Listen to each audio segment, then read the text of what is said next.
ओम शांति। आज का अव्यक्त वाणी का तारीख है 25 अगस्त 1971 का। मुख्य 7 कमजोरियां और उनको मिटाने के लिए 7 दिन का कोर्स। 1 सेकंड में वाणी से परे स्थिति में स्थित हो सकते हो। जैसे और कर्मेंद्रियों को जब चाहो जैसे चाहो वैसे हिला सकते हो, ऐसे ही बुद्धि की लगन को जहाँ चाहो जब चाहो वैसे और वहाँ स्थित कर सकते हो। ऐसे पावरफुल बने हो। यह विधि रुद्धि को पाती जा रही है। अगर विधि यथार्थ है तो विधि से सिद्धि अर्थात सफलता और श्रेष्ठता अवश्य ही दिन प्रतिदिन रुद्धि को पाते हुए अनुभव करेंगे। इस परिणाम से अपने पुरुषार्थ की यथार्थ स्थिति को परख सकते हो। यह सिद्धि विधि को परखने की मुख्य निशानी है।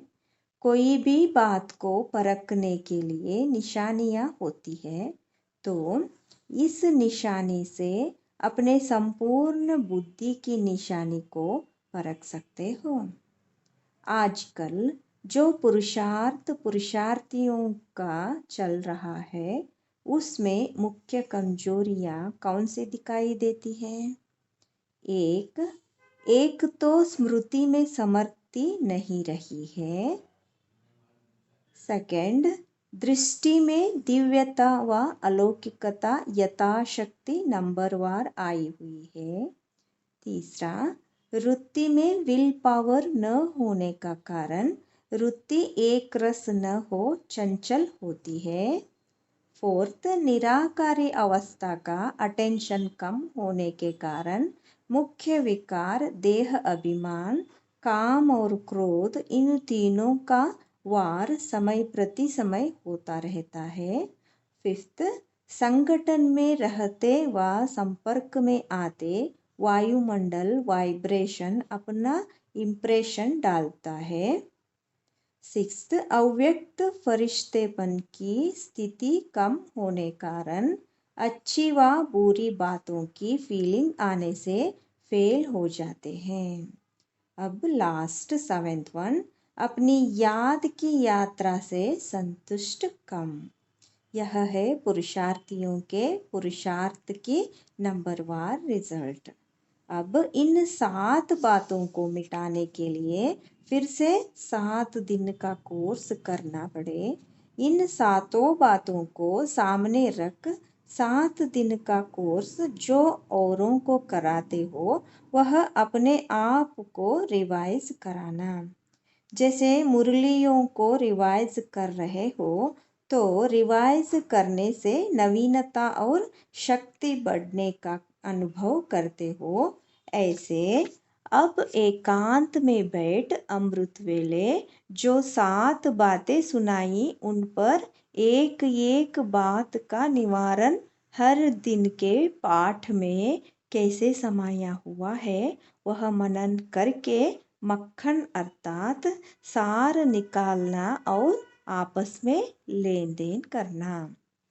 कोर्स तो किया है, लेकिन जैसे जिज्ञासुओं को कोर्स कराने के बाद हर पाठ की युक्ति बताते हो व अटेंशन दिलाते हो, वैसे आप हर एक रेगुलर गॉडली स्टूडेंट अब फिर से एक सप्ताह एक पाठ को प्रैक्टिस और प्रैक्टिकल में लाओ।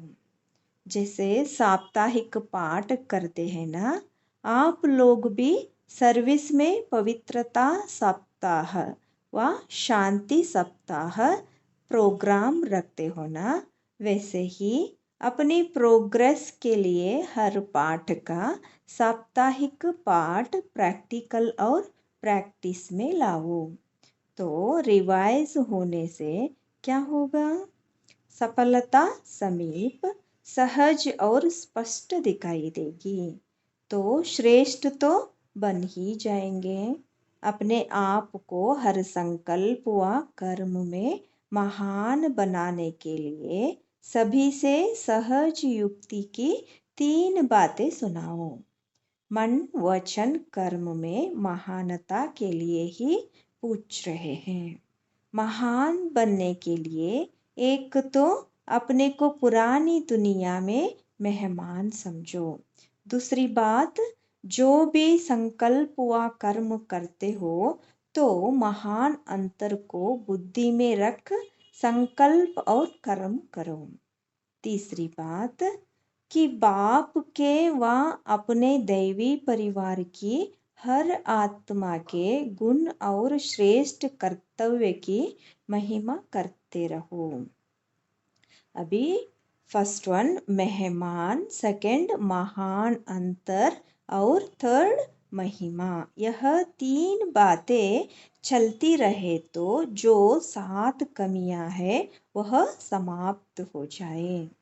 मेहमान न समझने के कारण कोई भी रूप व रंगत में अट्रैक्शन और अटेंशन जाता है। महान अंतर को सामने रखने से कभी भी देह अहंकार व क्रोध का अंश व वंश नहीं रह सकता। तीसरी बात, बाप की व हर आत्मा के गुणों की महिमा व कर्तव्य की महिमा करते रहने से किसी द्वारा किसी बात की फीलिंग नहीं आ सकती और सदैव गुणों और कर्तव्यों की महिमा करने से याद की यात्रा असंतुष्टता भी निरंतर व सहज याद में परिवर्तन हो जाएगी। इन तीनों शब्दों को सदा स्मृति में रखो तो समर्थिवान हो जाएंगे। दृष्टि, वृत्ति, वायुमंडल सभी परिवर्तन हो जाएंगे। द्वापार से लेकर आज तक अपनी और अपने दैवी परिवार की आत्माओं की महिमा करते आए हो, कीर्तन करते आए हो। अब फिर चैतन्य परिचय हुई आत्माओं के अवगुणों को व कमियों को क्यों देखते हो व बुद्धि में धारण क्यों करते हो? अभी भी सारे विश्व से चुनी हुई श्रेष्ठ आत्माओं के गुणगान करो। बुद्धि द्वारा ग्रहण करो और मुख द्वारा एक दो के गुणगान करो। फिर दृष्टि व वृत्ति चंचल होगी, किसकी भी कमी की फीलिंग होगी। अभी अनुभव किया है कि कोई भी मंदिर की मूर्ति कितनी भी अट्रैक्टिव व सुंदर सजी हुई हो तो कभी भी दृष्टि उनकी सुंदरता व सजावट के तरफ संकल्प मात्र भी चंचल नहीं होती है। और वहाँ ही अगर कोई सिनेमा व कोई ऐसी किताबों में से कोई अट्रैक्शन व सजावट देखते हैं व कोई बोर्ड भी देखते हैं तो वृत्ति और दृष्टि चंचल हो जाती है। क्यों? अट्रैक्शन तो मूर्तियों में भी है, सजावट, फीचर्स और नेचर्स की ब्यूटी मूर्तियों में भी है, फिर भी वृत्ति और दृष्टि चंचल क्यों नहीं होती? दोनों ही चित्र सामने रखो व एक ही कमरे में रखो तो एक सेकंड में उस तरफ जाने से वृत्ति चंचल होती है और उस तरफ जाने से वृत्ति पवित्र बन जाती है। यह पवित्रता और अपवित्रता का कारण क्या होता है? स्मृति। स्मृति है कि यह देवी है तो यह स्मृति दृष्टि और वृत्ति को पवित्र बनाती है और स्मृति है कि यह फीमेल है तो वह स्मृति वृत्ति और दृष्टि अपवित्रता की तरफ खींचती है। वहाँ रूप को देखेंगे और वहाँ रूहानियत को देखेंगे। ऐसा पास्ट का अनुभव तो होगा ना। वर्तमान भी परसेंटेज में है लेकिन इसको मिटाने के लिए कभी भी कहाँ भी देखते हो, किससे भी बोलते हो तो स्मृति में क्या रखो? आत्मा समझना। वह तो हुई फर्स्ट स्टेज, लेकिन कर्म में आते, संपर्क में आते, संबंध में आते यही स्मृति रखो कि यह सभी जड़ चित्रों की चैतन्य देवी व देवताओं के रूप हैं। तो देवी का रूप स्मृति में आने से जैसे जड़ चित्रों में कभी संकल्प मात्र भी अपवित्रता व देह का अट्रैक्शन नहीं होता है, ऐसे ही चैतन्य रूप में भी यह स्मृति रखने से संकल्प में भी यह कंप्लेन नहीं रहेगी और कंप्लीट हो जाएंगे। समझा? यह है वर्तमान पुरुषार्थियों की कंप्लेन के ऊपर कंप्लीट बनने के युक्तियाँ। अच्छा, भट्टी वाले अपनी उन्नति कर रहे हैं, स्पीड भी तीव्र है।